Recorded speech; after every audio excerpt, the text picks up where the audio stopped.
Quando a gente fala em governança, né, já entrando aí nas dinâmicas, governança vem para estruturar, para garantir a perpetuidade das empresas ao longo do tempo. E nós estamos falando de empresa grande, média, pequena, cooperativas, todas, que a gente está falando de um sistema que vai garantir essa sustentabilidade de qualquer tipo de organização, de qualquer tamanho. E essa é a questão agora, né, de garantir a sustentabilidade, nos remete uma palavra básica que todo mundo tem que estar pensando, é sobreviver a qualquer custo.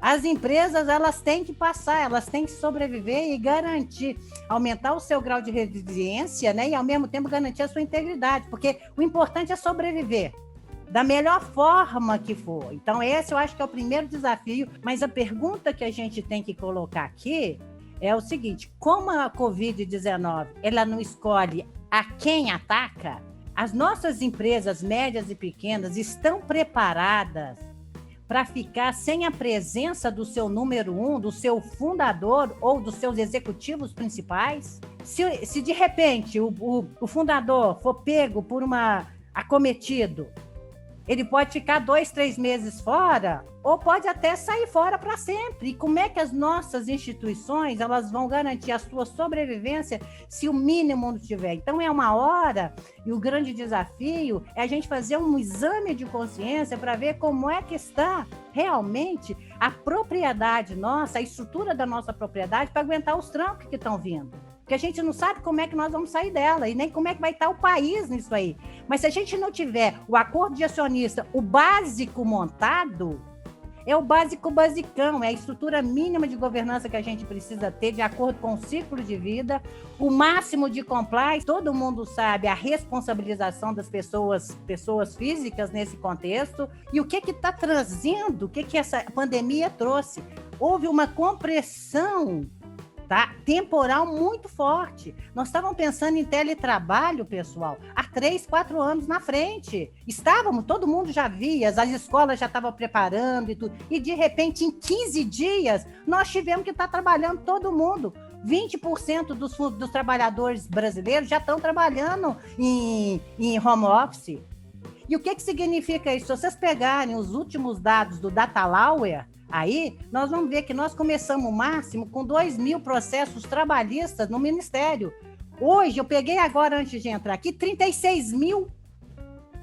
Nós subimos 111% em trabalho. Isso é custo para as nossas empresas. Nós não estávamos preparados para uma coisa totalmente inusitada. E como é que nós vamos fazer para proteger os nossos clientes, as nossas empresas, numa situação dessa? Quer dizer, é uma hora de um chega para lá, nós estamos sendo chacoalhados em todos os momentos que a gente, de todas as formas, nas nossas pequenas e de todos os tamanhos. E uma estrutura de governança nesse momento é o que vai dar a estrutura mínima para você ver isso com começo, meio e fim. Os nossos conselheiros que ficavam muito mais naquela só de direcionamento, eles têm que estar muito mais próximos agora para como é que eles vão direcionar. A nossa diretoria executiva, ela tem que estar pensando em sobreviver a qualquer custo, porque depois tem que garantir a sobrevivência da empresa para depois saber como é que nós vamos arrumar isso em pouco tempo. Então, os desafios são N mais um. Até então, as empresas estavam trabalhando naquele data-driven de governança, compliance e risco, o tal do GCR. Um código de conduta que não tem a cara da empresa e dê ao funcionário que está trabalhando sem a supervisão direta do outro lado da telinha, se ele não estiver dando a margem de manobra para onde ele tem que ir, até onde ele pode ir, não vai funcionar. O gestor que não tiver a consciência do que momento é esse, da dificuldade do outro ali, ele não vai conseguir ter o resultado que tinha ali. Então, quando eu falo chacoalhar, é que todos nós vamos ser. O que nós tínhamos até então está sendo colocado sobre questionamento violentamente agora. E tudo bem, se eu fiz alguma coisa que não foi bem montada, está na hora de encarar a responsabilidade e fazer a coisa correta agora, porque não tem jeito mais de errar. Nós temos que fazer qual que é o patamar que a gente tem para que a partir dele a gente fazer as coisas corretas ou ajustar o que precisa ser ajustado. Porque não dá para ficar no meia boca. Ninguém vai conseguir sobreviver, porque as pequenas e médias, gente, tá pensando na folha de pagamento do próximo mês. E funcionário sendo questionado para fazer as coisas. E se o cara não tiver, então muda tipo de liderança, né?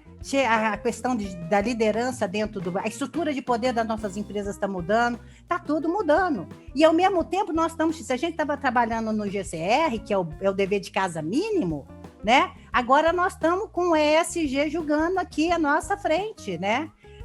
A pandemia trouxe a tendência de governança que nós tínhamos. Primeiro você faz o GCR, estruturas de empresas, governança, compliance e risco. Depois você começa a ver a empresa participando de um território, que esse território, que é o ASG, tem que ser trabalhado e tudo. Para a gente ver um environment social e governance. Esse environment já chegou, porque é um vírus que ninguém vê e que deixou o planeta de 4. Já chegou. E nós já somos todos impactados, pequenos, médios e grandes, em cima desse futuro que já chegou para nós. Então, é um momento mesmo de a gente conversar e o que a gente tem. As dinâmicas do processo de governança, elas estão sendo muito questionadas. E cada empresa precisa responder isso com a responsabilidade, tentando sobreviver. A primeira coisa é sobreviver para ver o que nós vamos ter daqui para frente.